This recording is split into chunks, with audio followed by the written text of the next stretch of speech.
جس کے پاس قوت ہے، طاقت ہے، وہ خاموشی نہیں اختیار کرے گا، عہدہ ہے اس کا استعمال، اور اس کے بعد علم ہے اس کا استعمال۔ یہ ساری چیزیں جو ہے نا، ان کا استعمال کر کے خود بھی بچے، قوم کو بھی بچائیں، مسلمانوں کو بھی بچائیں۔ اور سب سے جو اہم چیز ہے، جو ہتھیار دشمن اختیار کرے نا، وہی ہتھیار خود استعمال کرو۔ اگر F-16 طیارے دشمن نے بنائے نا، تو ہمیں F-16 خریدنے پڑے۔ جب F-16 طیارے وہ نہیں دے رہے تھے تو پھر ہم نے کیا کیا؟ ہم نے جو ہے نا 17 تھنڈر طیارے چائنا کی مدد سے خود بنائے، اسی لیے کہ ہم مقابلہ کر سکیں۔ اگر وہ طیارے ہمارے پاس نہ ہوں، جنگی ہتھیار ہمارے پاس نہ ہوں، تو یہ پاکستان صبح تک نعوذ باللہ اللہ معاف کرے باقی نہیں رہے گا۔ آپ کی فوج ہے، آپ کے پاس اسلحہ ہے، آپ کی تیاری موجود ہے، اور دشمن آپ کی طرف دیکھتے ہوئے 100 بار گھبراتا ہے۔ اسی وجہ سے اللہ رب العزت نے کرم نوازی فرمائی، اس پر آپ اپنے قدموں پر، اپنی بنیادوں پر، اپنی بیس پر آپ کھڑے ہوئے۔ اب تھوڑا سا اس کا دوسرا دیکھیں، دشمن جب کوئی چال چلے تو دشمن کی چال کو دیکھتے ہوئے وہی طریقہ اپناؤ۔ دشمن نے مال دیا، دشمن نے بیٹی بہن دی، دشمن نے گاڑی بنگلے دیے، دشمن نے جو اس کی خواہش تھی اس کو دے کر کہا کہ کسی طرح اپنے نبی سے رشتہ کمزور کر لو۔ اب ہم مسلمان ہیں، ہمارے پاس جو مال ہے وہ مال اپنی کوٹھی کے لیے استعمال ہو رہا ہے، ہمارے پاس جو مال ہے اپنے بنگلے کے لیے استعمال ہو رہا ہے، ہمارے پاس جو مال ہے گاڑی کے لیے، اپنی گاڑی کے لیے استعمال ہوتا ہے، ہمارے پاس جو مال ہے وہ اپنی ذاتی، مثال کے طور پر ضروریات پر استعمال ہوتا ہے۔ جب ایسا کچھ ہوگا پھر دشمن کا مقابلہ ممکن نہیں۔ آپ کی مسجدوں میں اعلان ہوتے، بل نہیں دیے جاتے، بل دیں۔ آپ کے علماء کو کمزور کر دیا گیا ہے، آپ کے دینی مدارس کو اس طرز پر لے کر آیا گیا ہے کہ بس وہ آخری سانسیں لے رہے ہیں۔ اسکول، کالج، یونیورسٹی کو بڑا چمکایا گیا ہے۔ وجہ کیا ہے؟ ہمارا نقصان اس وجہ سے ہوا ہے۔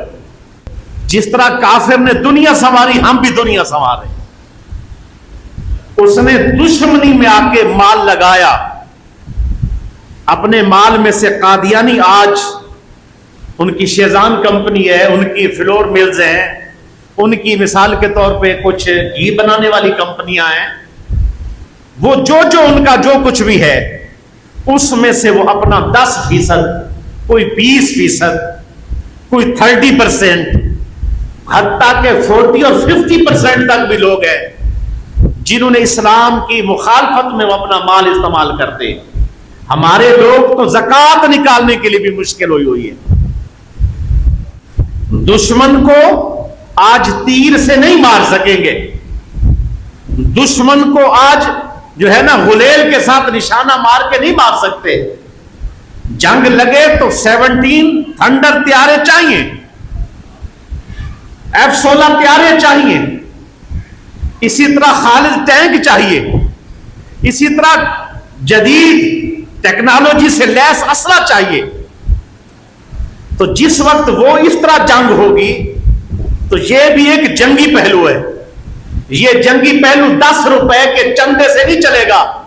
آنکھیں کھول کے سننا، اور دماغ کی کھڑکی اور دل کی کھڑکی کھولنی ہے۔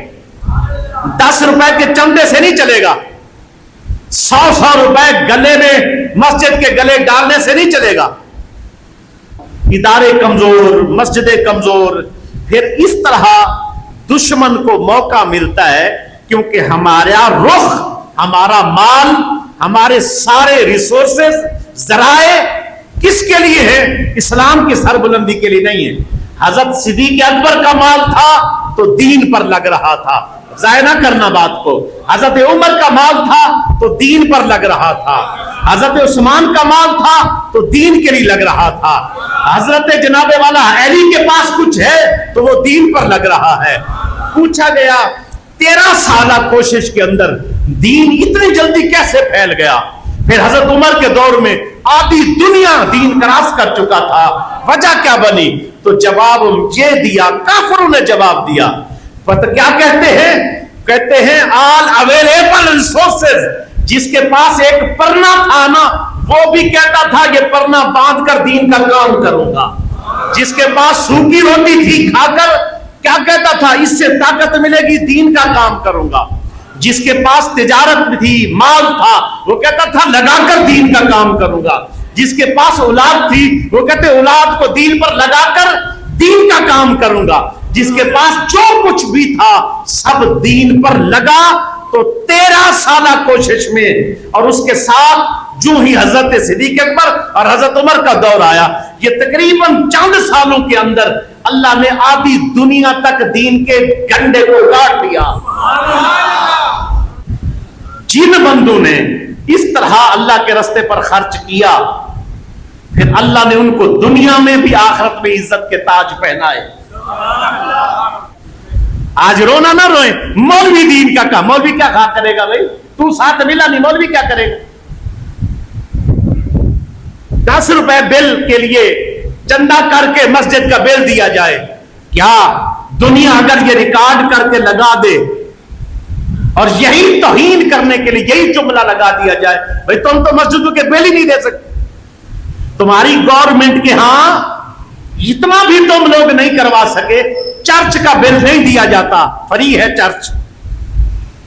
اور اس کے بعد یہ جتنے بھی ان کے ہندوؤں کے مندر سے اندر پاکستان میں ہے ساروں کا کوئی بل نہیں، فری بل ہے. بجلی فری، الیکٹرک فری ہے. میری مسجد کا بل اٹھا کے دیکھو، پی ٹی وی کا ٹیکس بھی ساتھ آ رہا ہے. ہم نے کوئی ٹی وی لگایا ہوا ہے مسجد میں؟ یہ اسلام دشمن پالیسیاں، اسلام دشمن پالیسی اپنوں کی اور حکومتوں کی.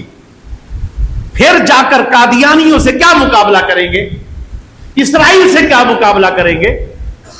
ان کا اصل مقصد یہ ہے کہ ان لوگوں کو پیٹ کی فکر سے باہر نہ نکلنے دو،